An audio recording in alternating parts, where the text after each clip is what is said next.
Hello, everyone. This is Zayami Eccles-Irwin from FilmFestivalCircuit.com and the Assistant Director of the Portland Comedy Film Festival. We're getting ready for our Spring 2023 season, which is going to screen on May 21st at the beautiful, historic Clinton Street Theater. And today I'm talking to Mike Gianola, the co-director of a web series that'll be screening on May 21st titled The Monday Morning No-Shows. So, Mike, thank you so much for meeting with me. Yeah, thank you for having me.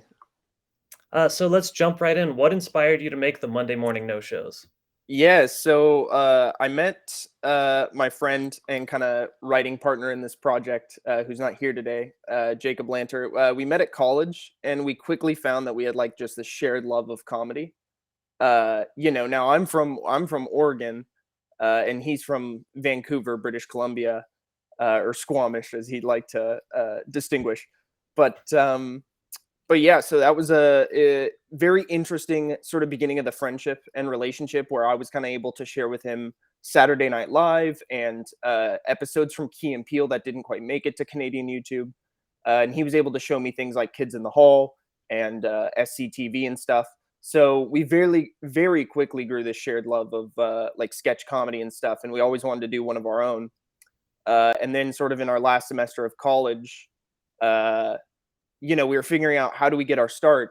And so we did what a lot of young broke people do. And we tried to start a podcast, generate a little bit of clout before you move on to something bigger. So we were coming up with names for the podcast, and Jakob suggested the Monday Morning No-Shows. And to me, that just sort of encapsulated everything this project would become, because it hit sort of all the right notes. It sort of alluded to that ensemble feel we were trying to create with this like small but very talented cast of comedians. It also sort of had this ring to it that was kind of like, okay, well, whether you're in the cast or whether you're a fan of the show, you're a Monday Morning No-Show too. So it kind of into it.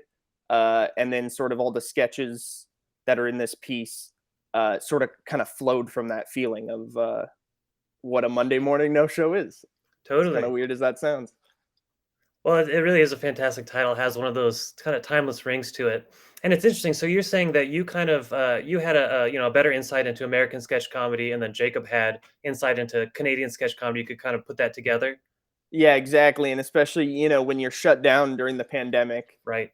Which I think for Gen Z was like hit very hard because you graduate college and can't go forth. You have to kind of stay in. So that was interesting, but it sort of acted as a comedian's grad school in a way, because we were able, with all this time indoors, to really watch and study this content.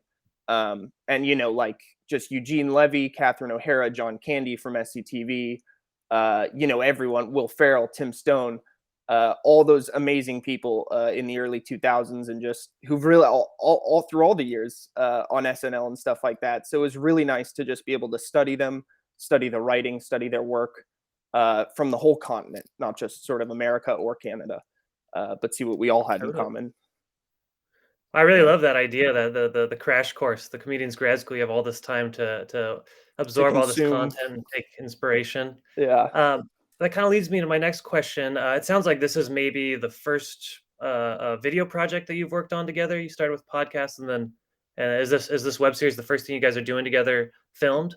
Yeah, we did a smaller little sketch this one time sort of during the shutdown, but it didn't really go anywhere. Just kind of stayed for personal viewing. So yeah, kind of coming out of the pandemic, we had sort of written all these sketches, and we kind of looked in 2022, like after having worked for a little bit and some money saved up, we looked at our budget and we looked at the sketches we had written and kind of matched up which ones we could afford to kind of do, and which ones were sort of the snappiest or sort of the most refined for that kind of given budget. And we just felt that the best move was to sort of put our best foot forward with the work we had in trying to, make this a real show. Going to film school as well, the goal has always been to try and make a career out of this. So something sustainable, something long term. It's a dream, a lot of filmmakers share, is to want to do the dream as the job. Yeah, absolutely. Yeah. Well, it has this pilot has great polish to it. I think you've achieved that 100%. I'm wondering, what did you learn through this process?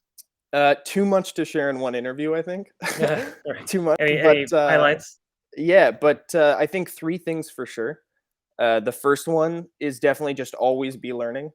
Um, it's like you always want to like take something away from what you're doing, even if it doesn't feel like it was a success. Mm. Because as long as you're doing that, then it has value. As Okay. long as Yeah. you're also getting something out of it, then it has value. Uh, uh, the other thing would just be to like be honest with yourself. If something's not working, it's kind of not working.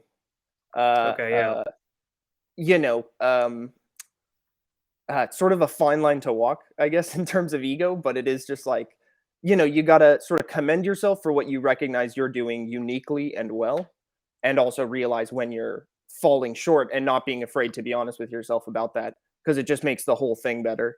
Um, and that's where I guess we're just so blessed that it's not just me, it's also Jacob, it's two people. So we have a Right. lot to sort of bounce off each other. And when something's not working, we both can kind of feel it. And when something really works, we kind of both know. And that's the great thing in a partnership is it's not whose idea is best, it's what's idea is best overall for the whole thing. So Totally. that's And I yeah, it's imagine really that a process privilege. is quite fun, writer's room style, bouncing Yeah, jokes back and forth. yeah, seeing what So, works. what are you working on next? You must have more episodes of this in the works. Yeah, for sure. I mean, we came out with I think maybe we have 20, 25 sketches, so about almost enough to fill a whole first season. So the Excellent. goal with this is kind of going through film festival circuit to sort of find some kind of representation uh, that can help sort of take this forward. So we're looking for a higher, production budget, um, Absolutely. but we do have sort of writers and cast kind of figured out.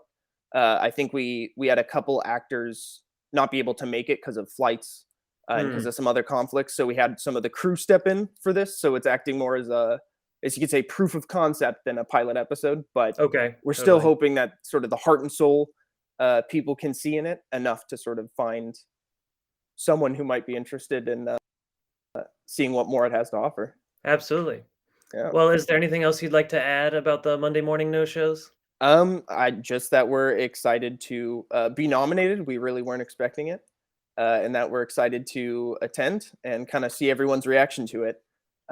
That's really what we're looking forward to. Is now we actually know if something we've created it can be enjoyed by other people, Totally. because comedy's subjective, so that's always a scary thing. Oh but yeah. but yeah, we're super excited for people to see it, and hopefully they laugh. Hopefully they enjoy it. So it was made with a lot of care. The goal was kind of let's make a show that was entertaining again, and it Totally. was as simple and as complex as that. So we hope the people like it. But yeah, Excellent. other than that, thank you for having me. It's we're excited. Thank you. No, I'm very excited to screen this May 21st, Clinton Street Theater. Oh yeah. And thank you so much for sharing all the background and insight. It's very fascinating to hear this stuff. Oh yeah, no problem. All right. Well, thank you, and I'll see you there. Awesome. See you there.